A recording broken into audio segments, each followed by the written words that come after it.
Ela inspirou um dos maiores romances do século XIX. Vamos conhecer a história de Marie Duplessis, a Dama das Camélias.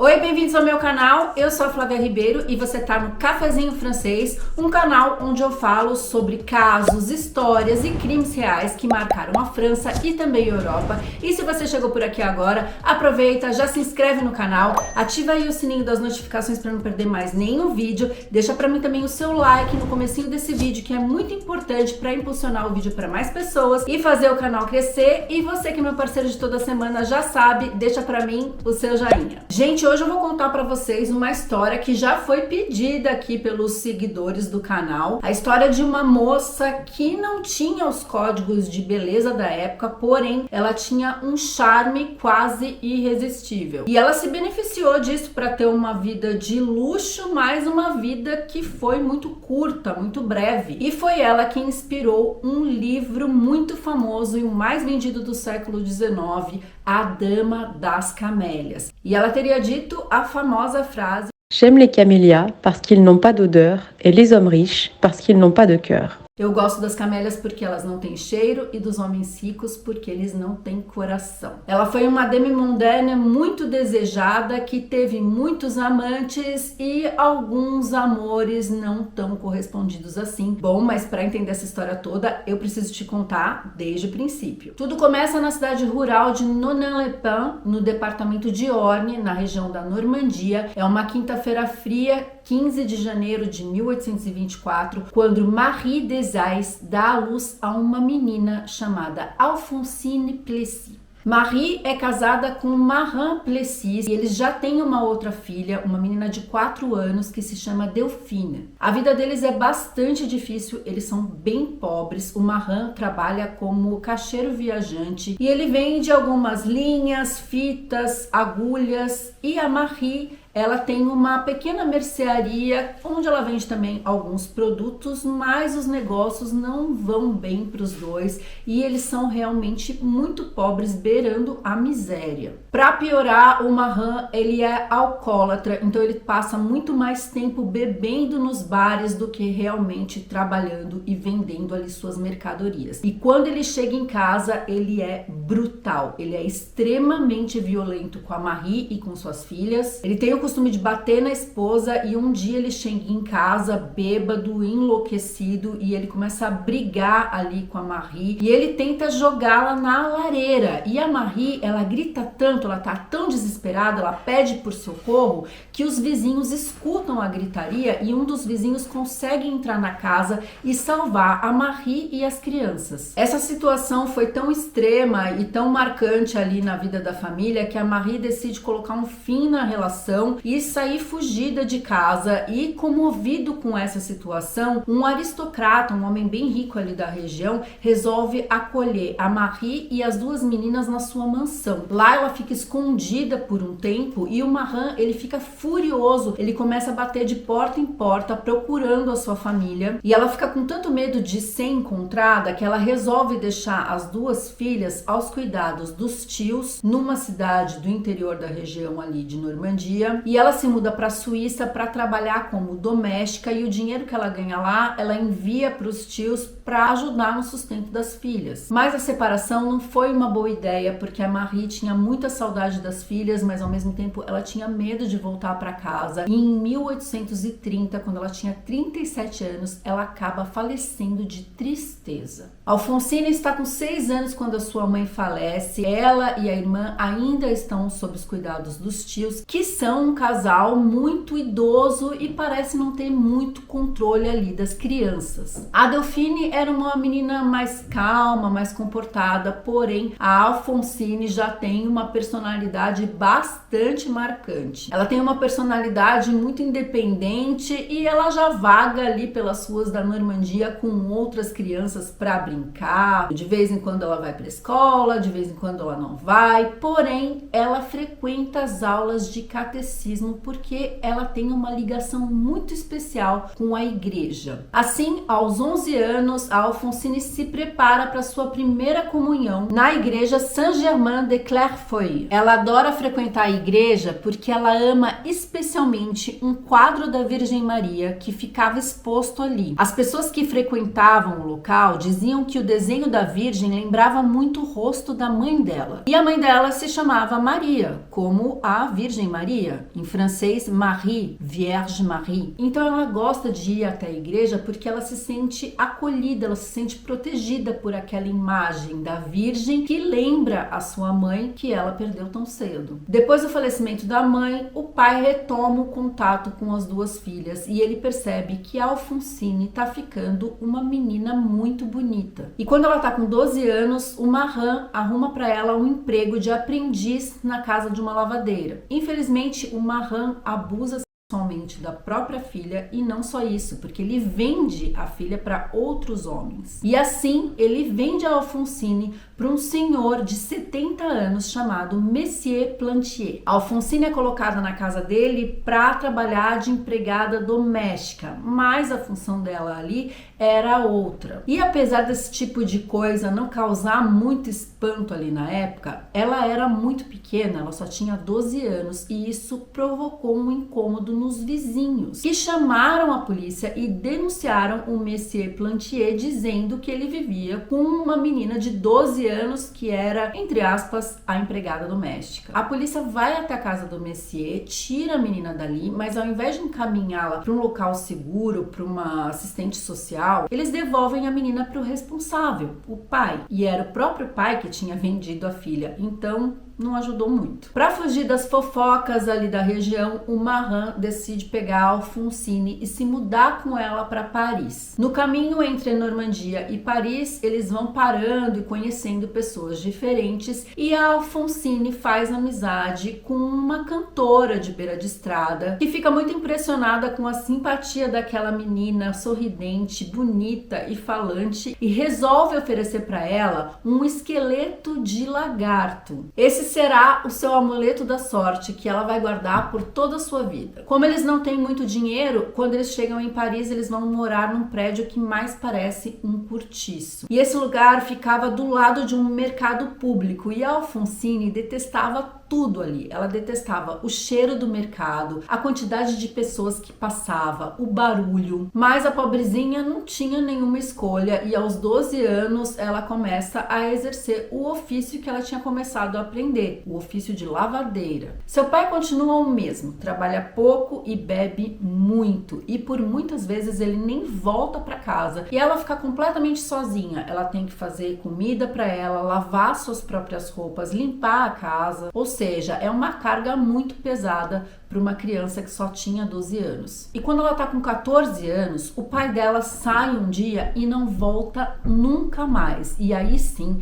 ela tá completamente sozinha. Ela ainda trabalha como lavadeira e ela ganha 22 francos trabalhando 13 horas por dia. E ela vai começar a exercer uma atividade que muitas moças faziam na época. Ela vai começar a frequentar o quarteirão da igreja Notre-Dame de la Lorette, porque ali muitas moças que trabalhavam durante o dia, à noite iam para lá para conhecer alguns messieurs, ganhar um dinheiro fazendo alguns serviços especiais. Assim, ela vai se tornar uma Lorette. Eu já falei sobre as Lorettes no vídeo onde eu conto a história da Valtesse de Labigne, então se você ainda não assistiu esse vídeo, assiste esse aqui primeiro e depois clica lá para assistir. Ser uma Lorette era a maneira que muitas jovens tinham para ganhar um pouco mais de dinheiro. Era uma maneira de completar o salário no fim do mês. Afinal, 22 francos por mês não era uma quantidade suficiente para uma pessoa viver. Então era bastante comum que essas meninas fizessem esse tipo de atividade durante a noite. Mas ela continua trabalhando como lavadeira. Ela lava e passa e entrega a roupa na casa de burgueses e aristocratas ali da cidade de Paris. Paris. E assim ela tem a oportunidade de entrar naqueles ambientes tão ricos, observar as pessoas, observar os objetos. E ali ela começa a pensar que ela gostaria de ter uma vida como aquela. E então ela começa a ser mais atenciosa ao seu jeito de ser, ao seu jeito de se portar, de se pentear, de vestir. Ela se esforça para perder o sotaque que ela tem, o sotaque do interior. E pouco a pouco ela vai se habituando ali com o jeito dos parisienses e vai gostando desse jeito. Agora ela já está adolescente, ela tem amigos, ela sai para passear com esses amigos, então ela tem uma vida de uma jovem da época, que trabalha durante o dia e que sai, vai a festas, bailes e cafés durante a noite. Logo ela passa a frequentar outro tipo de ambiente, um ambiente de jovens universitários. E lá ela também aproveita para conhecer esses jovens, quem sabe encontrar um amor. E também ela faz algumas atividades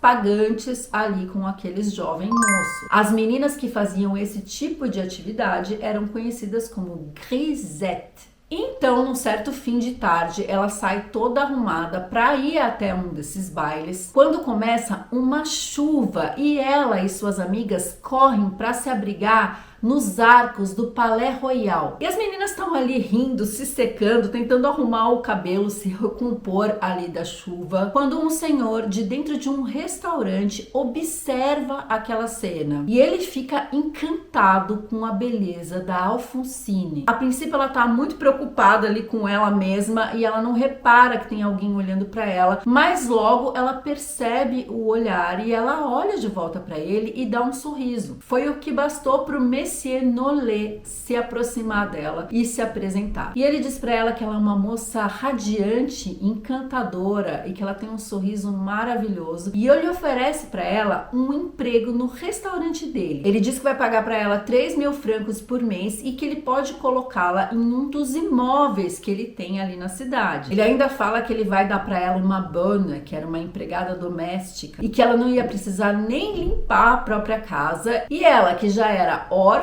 de mãe e que tinha o pai desaparecido, ela não pensa duas vezes, ela aceita na mesma hora. Ali naquele pequeno apartamento, ela vai ter a casa já decorada com os bons móveis, flores naturais, ela realmente vai ter uma bonne, uma empregada, e ela vai ter até produtos de toalete, sabonete, shampoo, pasta de dente, perfume, e isso era muito luxo para uma menina como ela. Ela vai ser mimada e custeada pelo Monsieur Nollet e ela nem vai chegar a trabalhar no restaurante dele, porque ela vai trabalhar para ele de uma outra forma. Numa certa noite, ela e o Monsieur Nollet vão até um baile. Eles jantam, estão aproveitando ali a soirée, quando de repente se aproxima da mesa deles um jovem muito distinto, muito bonito, que a convida para dançar uma valsa. Esse jovem se chama Agénor de Guiche e ele tem apenas 5 anos a mais que ela. Ele é um nobre cavalheiro. Seu pai é Antoine IX, o nono duque de Gramont, e sua mãe é a duquesa Ida d'Orsay. Eles dançam aquela valsa encantados um pelo outro e ali é amor à primeira vista. Então vai ser au revoir pro Monsieur Nollet, porque ela vai abandonar o seu apartamento na Rue de l'Arcade para viver uma vida mais luxuosa ao lado do seu amante Agénor. A Marie tá completamente apaixonada, ele é o primeiro amor da vida dela e ela escreve muitas cartas onde ela declara esse amor. Te amo mais que tudo. Te mando 1000 beijos na tua boca e por todo o corpo. Tchau, meu anjo querido. O Agénor também está muito apaixonado por ela e ele acha que a Marie é muito mais que uma menina bonita. Ele vê nela um potencial diferente. Ele acha ela super inteligente e ele dá oportunidade para ela aprender outras coisas. Então ele vai pagar para ela curso de piano, curso de desenho, curso de inglês. Enfim, ele vai instruir a Marie para ela se tornar uma moça muito mais refinada e culta à altura de um homem nobre como ele. É ele que a aconselha a trocar de nome. Ele acha que esse nome, Alfonsine, não combina com a mulher que ela está se tornando, que ela merece um nome muito mais glamuroso, um nome mais chique. Então ela decide abandonar esse nome, Alfonsine Plessis, e ela vai adotar o nome de Marie Duplessis. Marie porque ela quer fazer uma homenagem à sua mãe e à Virgem que ela amava tanto. E o para fazer o Duplessis é porque na época eles gostavam muito desses nomes compostos porque isso dava um ar de nobreza. Agora ela é oficialmente uma demi-mondaine. Interessante que a Marie passou muito rápido por diversas fases de uma cortesã. Primeiro ela foi lorette, então ela trabalhava nas ruas, nas esquinas. Depois ela foi grisette, onde ela conhecia os jovens estudantes frequentando bailes e festas. E agora ela era uma demi-mondaine. Ter o status de ser uma demi-mondaine era atingir um outro nível, porque essas mulheres não eram simples cortesãs, elas eram mulheres cultas, mulheres inteligentes, que sabiam se portar em qualquer tipo de ambiente. Era uma amante de luxo e não era qualquer homem que podia pagar por isso. Inclusive, o homem que pudesse bancar esse tipo de amante era um homem que tinha um certo status. Sair ao lado de uma demi-mondaine famosa era como sair com um carro de luxo. Era a demonstração do máximo de status, de poder e de dinheiro. A questão é que a Marie não é nem uma mulher, ela é uma adolescente, ela tem apenas 16 anos e ela já é uma das demi-mondaines mais desejadas de Paris. A Marie Duplessis, ela tem uma elegância que a diferencia de outras demi-mondaines. Ela tem 1,67 m de altura, então é considerada uma mulher alta para a época. Tem cabelos pretos, olhos grandes, sua pele é branca e ela é magra e esguia. E isso não era um padrão de beleza para aquela época. Os homens preferiam as mulheres com curvas, mulheres voluptuosas. E a Marie não tinha nada disso. Ela era alta, magra, tinha poucos seios. Porém, ela tinha um olhar, um charme que era praticamente irresistível. E ela frequentava os bailes, os restaurantes e os teatros, sempre com lindos vestidos, joias e sempre portando uma camélia no seu corselet bem apertado. Quando ela portava uma camélia branca, isso significava que ela estava disponível para aquela noite, que ela estava livre para ser abordada pelos homens. Mas 5 noites durante o mês ela portava uma camélia vermelha, o que significava que naquela noite ela não estava disponível para o amor. Esse período foi a época mais florescente da vida da Marie, que frequenta os lugares mais emblemáticos de Paris, principalmente os restaurantes chiques como a Maison Ladurée, o Le Grand Café Tortoni. E além de ser muito conhecida, agora ela também sai com amigos muito famosos, como por exemplo o escritor Eugène Sue e o poeta Théophile Gautier. Porém, seu grande amor, Agénor de Guiche, se muda para a Inglaterra com os pais e lá ele vai começar a cortejar outras mulheres e rapidamente a Marie entende que a relação de amor deles acabou. Então ela começa a encarar a sua posição de demi-mondaine como um negócio e ela vai ter diversos amantes pagantes. E ela tem uma agenda super agitada, ela recebe entre 4 e 5 homens por noite, homens maduros, jovens, casados, solteiros, qualquer um que pudesse pagar pelos seus serviços e que ela quisesse atender. E ela tinha uma regrinha que era bastante interessante, ela preferia receber os homens mais velhos entre 19 e 20 horas. E conforme a noite ia avançando, ela abria sua agenda para receber os homens mais novos, os homens mais viris, mais vigorosos, porque assim, se ela quisesse ficar mais tempo ou passar a noite inteira com o cliente, tudo bem. Afinal de contas, ela também era uma moça muito jovem, então ela também desfrutava desses encontros que ela tinha com esses rapazes. A Marie era uma moça muito espiritual, espirituosa, muito engraçada, sorridente. E os homens que ficavam com ela tinham a impressão de não estar pagando por um serviço de uma cortesã. Eles tinham mais a ideia de estar passando um tempo ali com uma namorada, com uma amiga. Então o dinheiro que ela recebia, os mimos, as joias, para esses homens não era como um pagamento, era realmente como um agrado. Uma outra característica que agradava muito também os clientes é que ela era extremamente discreta. Alguns homens não queriam ser vistos com ela e ela deixava isso bem quietinho, ela não contava para ninguém. Era isso que tornava a Marie tão interessante e tão desejada, porque ela tinha algo especial e ela já tinha chegado num ponto onde ela escolhia seus próprios amantes. Fosse pela riqueza, pela beleza, pelo vigor, não importava, isso só dependia dela. Ela só se deitava com os homens que ela desejasse. Então, em dezembro de 1843, ela está numa festa no Jockey Club, quando ela repara num homem um tanto quanto tímido, mas charmoso, interessante, e ela decide ir até ele para conversar. Esse homem era François Charles Edouard de Périgueux, filho do Conde de Périgueux. O Edouard é 9 anos mais velho do que ela.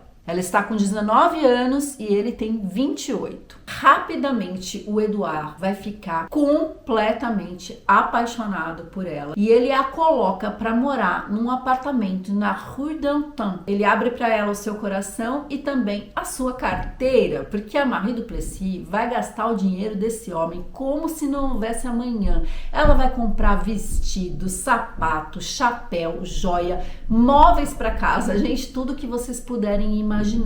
Mas não tem a menor importância, porque o Edouard é um homem rico, apaixonado e extremamente generoso, e logo ela vai se mudar para um apartamento super bem localizado no número 11 Boulevard de Rue de Madeleine. Ela mantém essa relação aí com o Périgueux, mas ela continua saindo com seus outros amantes. E em setembro de 1844, ela vai conhecer um jovem que vai fazer a vida dela virar de cabeça para baixo, ao ponto que ela pensa até em abandonar a profissão para viver com ele. Esse homem era Alexandre Dumas fils, Alexandre Dumas filho, o filho do romancista Alexandre Dumas. Os dois se encontram no Teatro de Variété de Paris e entre eles vai nascer um amor muito puro e verdadeiro. A Marie vai contar para ele toda a sua história desde a infância até ali e ela vai dizer para ele que tem vontade de mudar de vida, que quer se casar, que quer ter uma família. E no início ele pensa que ele pode ser esse homem para ela, porque ambos têm a mesma idade, eles têm 20 anos, eles estão começando a vida. Ele é ambicioso, ele quer ser um escritor, ele quer vencer na vida, mas a verdade é que ele vive mesmo da generosidade do pai dele, porque ele não trabalha e ele vive de mesada. Então, de verdade, ele não tem dinheiro. E a Marie, ela tá apaixonada por ele. E com ele, ela faz amor sem pagamento. Porém, a Marie é uma mulher de gostos caros. Então, ele acha que em algum momento ali da relação deles, a coisa vai desandar, porque ela vai querer comprar joias, vestidos, champanhe, e ele ainda não pode oferecer isso para ela. E pouco a pouco ele começa a se afastar dela. E a Marie percebe, ela envia cartas para ele, ela fala: por que você não conversa comigo francamente? Por que você não vem me visitar? Ela reclama, né, que ele tá sempre ausente e ela quer ter ele mais presente na vida dela. Porém, no dia 30 de agosto de 1845, finalmente ele pega uma pluma, a sua caneta, e ele escreve uma carta para ela. Minha querida Marie, não sou rico o suficiente para te amar como você gostaria, nem pobre o suficiente para ser amado como você gostaria. Portanto, esqueçamos um ao outro. Esqueça um nome que deve ser quase indiferente para você e eu esqueço uma felicidade que se torna impossível para mim. Não há necessidade de te dizer o quanto estou triste, pois você já sabe o quanto eu te amo. Adeus, então. Você tem muita sensibilidade para não entender a causa da minha carta e muita inteligência para não me perdoar. Mil memórias, AD. Essa carta põe fim a uma relação ardente de 11 meses. foi curto, né? Eles não ficaram nem um ano juntos. Decepcionada, triste, a Marie não tem outra solução. Ela se joga no trabalho para conhecer mais gente, ela frequenta mais festas, mais bailes, mais salões. Porém, nesse período, a doença dela começa a piorar muito. Sim, porque a Marie tinha tuberculose. Aliás, ela era branca, pálida por causa da doença. Porém, no começo ela conseguia disfarçar, mas agora já estava ficando mais difícil, porque ela estava tossindo bastante e as pessoas começaram a reparar. Mas ela não deixava de sair, de se divertir, e assim ela vai conhecer uma estrela em ascensão, um pianista húngaro chamado Franz Liszt. As mulheres são loucas por ele. Ele é lindo, charmoso, sensível. E os dois se encontram em uma noite num teatro. Ela vai falar com ele. Ela diz que ama o talento dele, que adora escutar e frequentar os concertos dele. E ela joga todo um charme ali pra cima do Franz. E quando ele vai responder pra ela, ela simplesmente agradece, vira as costas e vai embora. E deixa ali no ar só o perfume dela e um gostinho de quero mais. Porque o Franz fica louco por ela. E obviamente eles vão se encontrar e vão viver uma paixão ardente.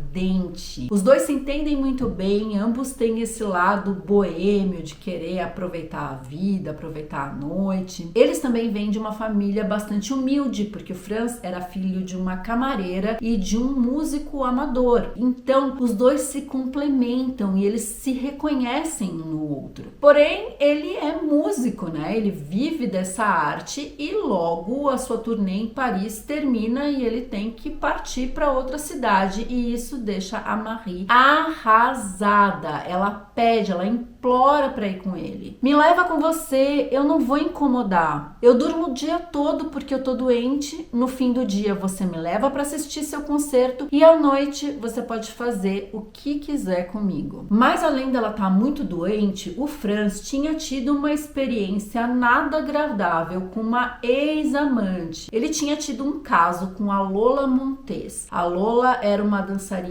exótica e também uma demi-mondaine, e ela costumava sair em turnê, em viagem ali com ele. Só que um dia eles se desentenderam e ela não gostou da forma como ele falou com ela na frente de outras pessoas. E quando eles chegaram no hotel que eles estavam hospedados, começou uma discussão acalorada entre os dois e ela simplesmente quebrou tudo que tinha no quarto. O Franz ficou tão espantado, ficou atordoado com aquela situação e também ficou um pouquinho mais pobre, porque ele teve que pagar todos os objetos que ela quebrou dentro do quarto, que ele começou a pensar se era bom ele se envolver de novo com uma demi-mondaine. A carreira dele estava em ascensão, ele estava deslanchando, ficando cada vez mais famoso, então ele pensava que talvez não seria uma boa ele se envolver com uma cortesã, e sim, de repente, se envolver com uma moça mais distinta. Então ele parte para sua turnê e deixa a Marie a ver navios ali em Paris. Mais uma vez, sem saída e abandonada por um novo amor, ela decide se jogar novamente no trabalho e também ela se joga nos braços do seu antigo amante, o Edouard Perrigot, que sempre foi muito apaixonado por ela, e ele não perdeu as esperanças de ficar com ela de verdade, tanto que ele a pede em casamento e ela aceita. A família dele é completamente contra essa relação, é um escândalo ele se casar com uma cortesã, com uma demi-mondaine. E assim, em 21 de fevereiro de 1846, eles se casam em Londres. E eles vão para a Inglaterra para se casar porque na França era obrigatório publicar o bain de mariage, que era uma espécie de proclamação pública que a família fazia para anunciar o noivado e casamento ali dos noivos. Mas a família Perrigot jamais ia publicar, ia consentir uma coisa dessas, então eles são obrigados a ir até a Inglaterra porque lá isso não era necessário. O Edouard, ele tá sinceramente apaixonado pela Marie e ele fica muito feliz com o casamento, porém ela não tá tão empolgada assim. Ela casou com ele mais para ganhar o título de condessa do que realmente para desfrutar daquele casamento. E 3 dias após o casamento, ela faz as malas e volta para Paris e larga o Edouard abandonado ali em Londres. Marie Duplessis está radiante com seu título de condessa, ao ponto que ela decide desenhar o próprio brasão. De um lado, o leão da família Périgueux, do outro, um unicórnio da virtude. Uma certa ironia, né? Como eu disse, ela era bastante espirituosa. E no centro, o lagarto, o seu amuleto da sorte. A intenção verdadeira da Marie era ganhar o título de condessa porque ela achava que com esse título ela poderia ir até atrás do Franz e dizer para ele que agora ela era uma condessa. Então ela poderia acompanhá-lo nas suas viagens durante as suas turnês, porque as pessoas não iam ficar espantadas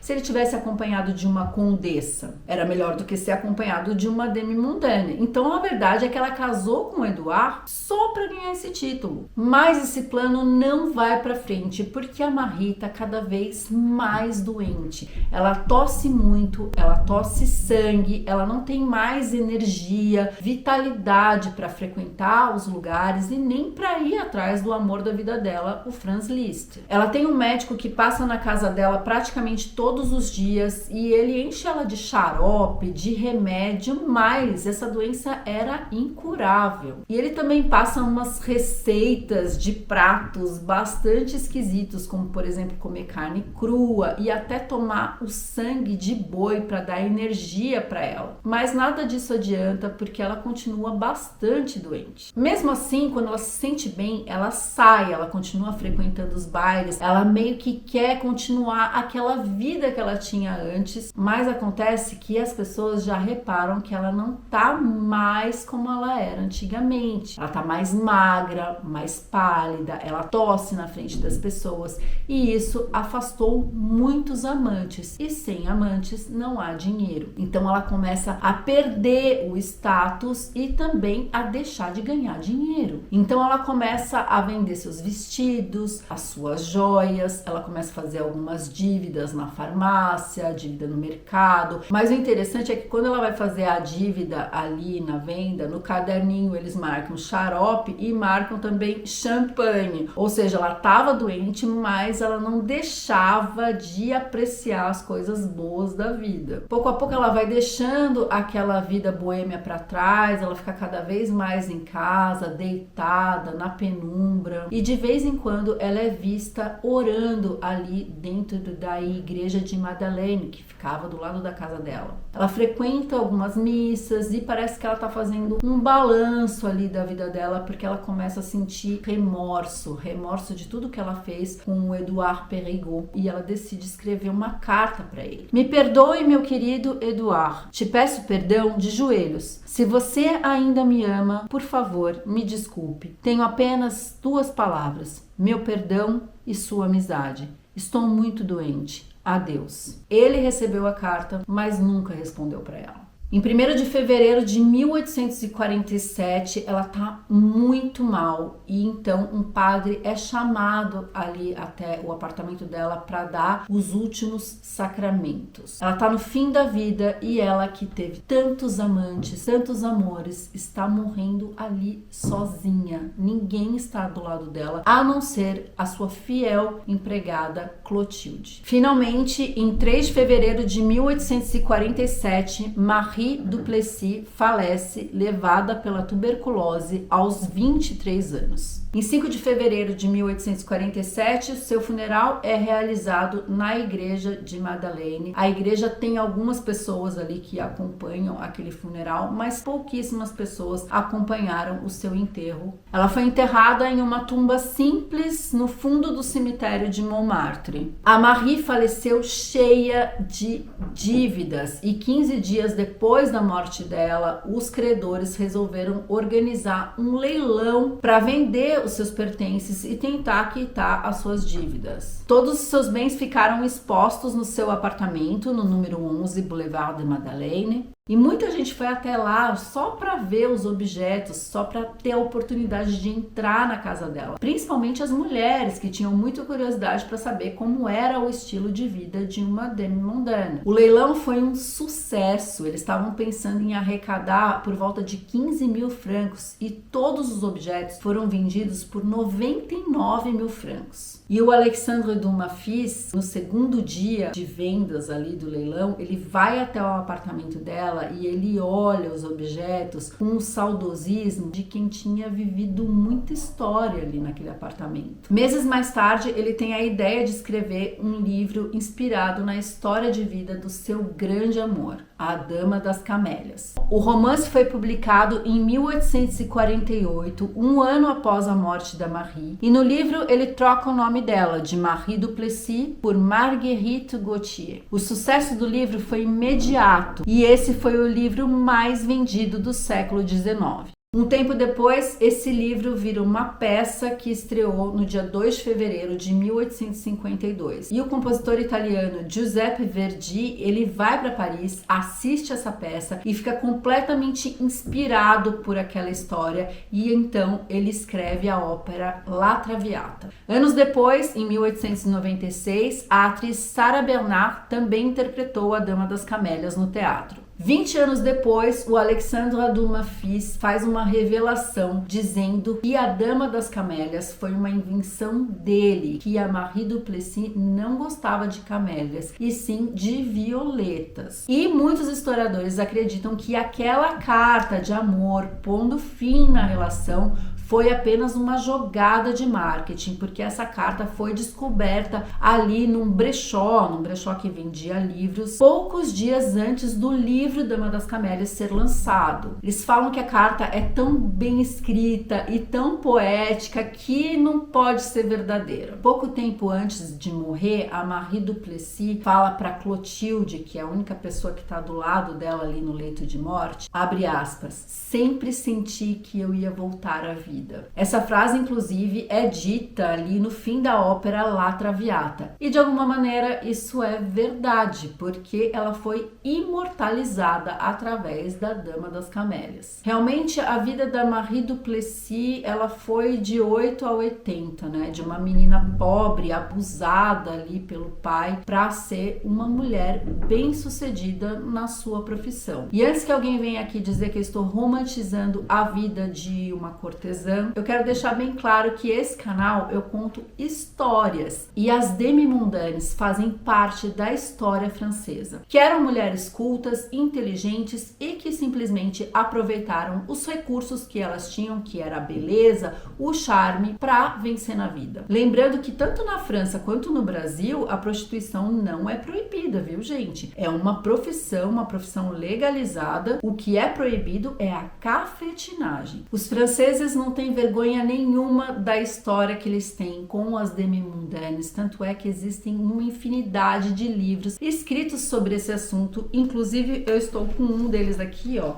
Cocotte de Paris, então se preparem que vai vir muito vídeo de demi-mondaine por aí. Mas agora eu queria saber de você, o que você achou dessa história toda? Você já conhecia a Marie Duplessis, a história da Dama das Camélias? Você já leu o livro? E você acha que isso tudo realmente é uma lenda, que ela não gostava de camélias e sim de violetas? Enfim, deixa pra mim a sua opinião aí nos comentários, porque eu quero saber. Se você gostou desse vídeo, deixa pra mim o seu like, compartilha com seus amigos, se inscreve no canal se você ainda não for inscrito, porque eu sempre posto vídeo novo por aqui. Aproveita também e me segue lá no Instagram, @cafezinhofrancês, que por lá eu sempre notifico dos vídeos que saem por aqui. Publico muitas fotos do meu dia a dia, das minhas viagens, tem sempre um conteúdo diferente por lá também. E é isso. Muito obrigada por ter assistido esse vídeo até aqui. Bisous e au revoir.